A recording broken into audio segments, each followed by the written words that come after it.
I'm very excited as I just received another box from Knitcrate, and this time the yarn is Vidalana, which is 48% merino wool, 20% baby alpaca, and 32% organic cotton. This is a DK weight yarn, and each skein has 274 yards. I'm really excited about this yarn because look at it. Look what it looks like. It actually looks like a thin, soft rope. I've never seen or worked with such yarn before, and I'm really excited to try it in a project. I also like the color. It's a mix of green and white, which create a very delicate and calming look. For those of you who are not familiar with Knitcrate, it's a yarn company that offers subscription boxes. Every month, subscribers receive a box with 2 skeins of yarn, a booklet with patterns, and a little something extra. For example, this time I received this cute little pin. I will post the link to the Knitcrate website in the description box below, and if you use the coupon code Olga20, you can receive 20% off your first subscription. But before we start working on this project, let's quickly announce the winner of my giveaway. In each one of my video tutorials, I randomly pick one comment, and the person who left me that comment receives a pattern of their choice from my Etsy shop. This time the winner is Lisa Washburn. Dear Lisa, congratulations! Please send me an email to claim your pattern. You can find my email address in the About section of my YouTube channel. I will make a soft and cozy hat with this yarn, and I will be working with a hook size I, 5.5 millimeters. My hat will be worked from bottom up, and I will start with making a ribbon. I start with 9 chains.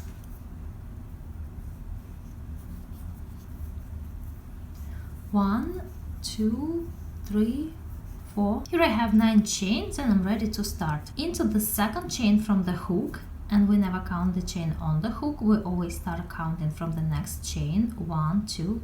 Over here I will make a slip stitch.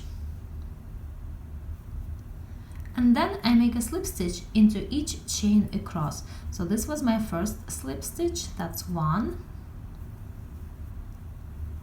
2, 3, 4, 5, 6,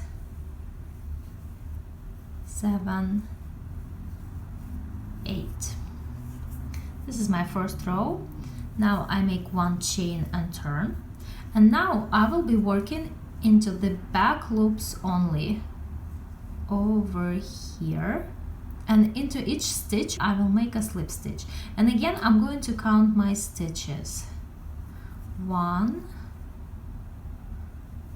back loop only, 2, 3, 4, 5, 6,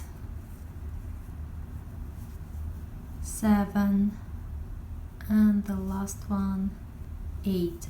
It's important to count the stitches in each row to make sure that we're not losing any stitches and our ribbon is not gonna get thinner.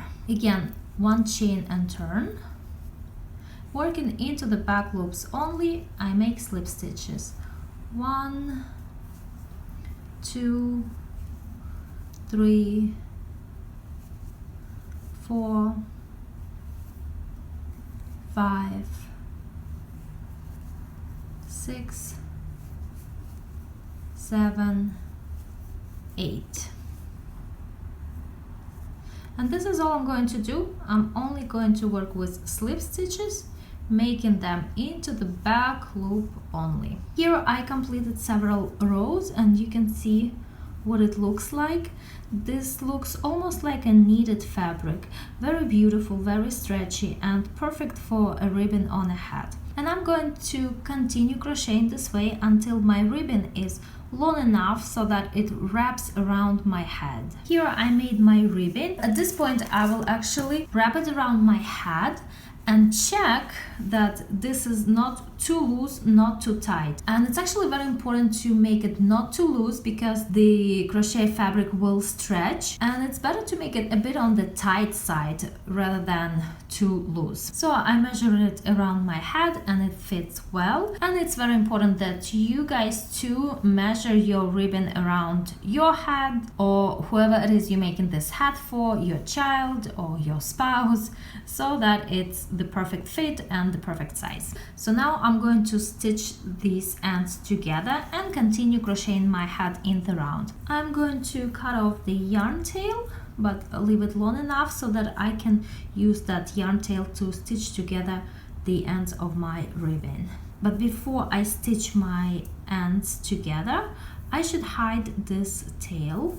And now I can stitch the ends together. So here I stitched my ribbon, and this row where the seam is slightly wider than the rest of the rows, but because of the color and the texture of my hat, I don't think it will be too noticeable, so it should be okay. Now I attach the yarn and I will continue crocheting in the round.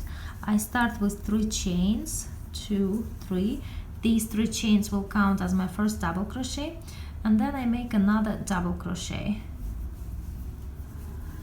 So over here I have 2 double crochets made in between these 2 rows.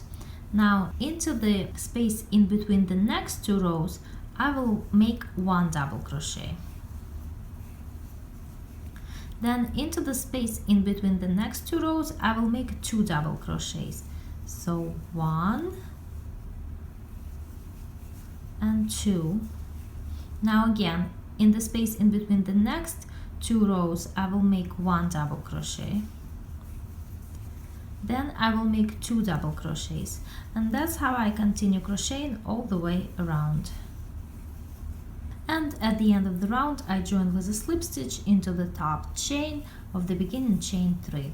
Now this is very important that in this round I have an even amount of double crochets.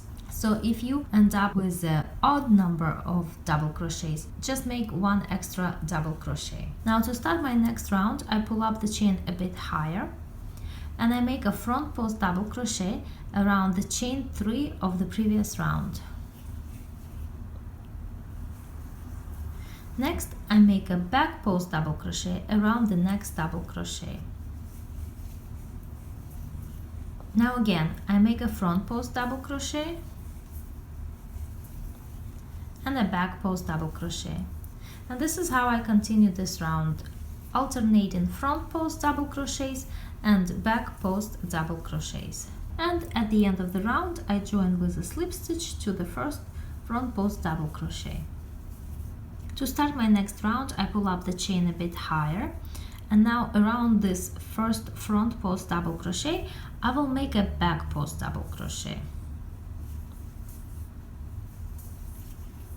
And over here I have a back post double crochet, but I will make a front post double crochet around it.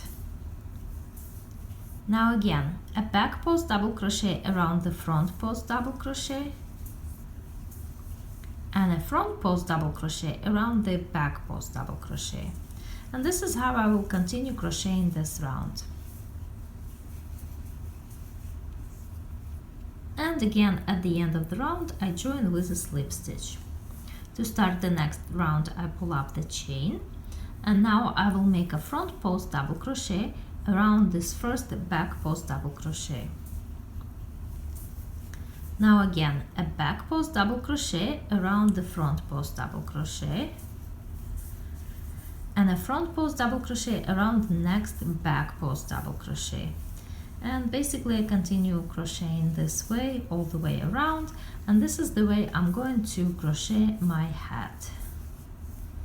Simply repeating these rounds where I make front post double crochet around the back post double crochet and a back post double crochet around the front post double crochet. Here I crocheted my hat for about 6 inches, and of course you can make it larger or smaller, it's really up to you.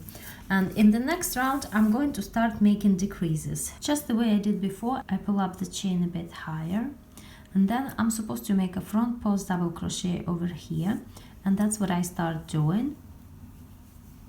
But I don't finish this front post double crochet, and now I will make a back post double crochet around the next front post double crochet.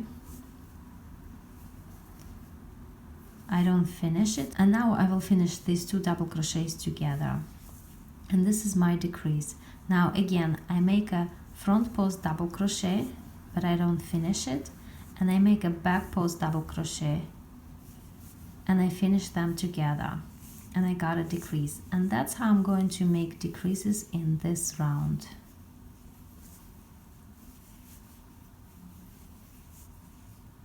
And at the end of the round, I join with a slip stitch. To start my next round, I pull up the chain a bit higher, and now I make a front post double crochet around the next front post double crochet. And again, I make a front post double crochet around the next front post double crochet. So basically I'm skipping these stitches, the back post ones, and only making front posts around the front post double crochets. And this is how I continue crocheting this round. And at the end I join with a slip stitch. So here I have some decreases. The upper part of my hat is now smaller, and I will fasten off, but I will leave a yarn tail long enough so that I can stitch this big hole together. I turned my hat to the wrong side, and now I have a tapestry needle, and I'm going to stitch the hole closed. So I just pass my needle through each stitch on the top.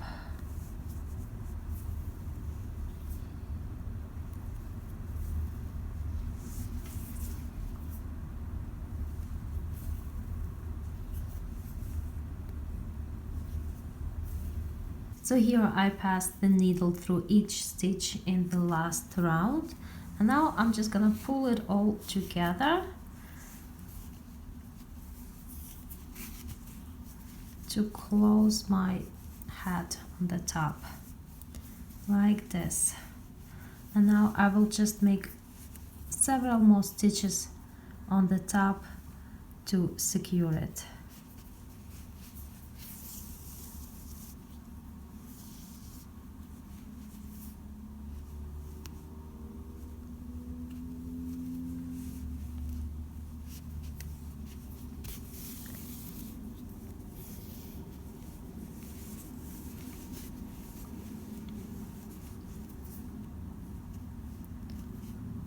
And then I can cut my yarn tail.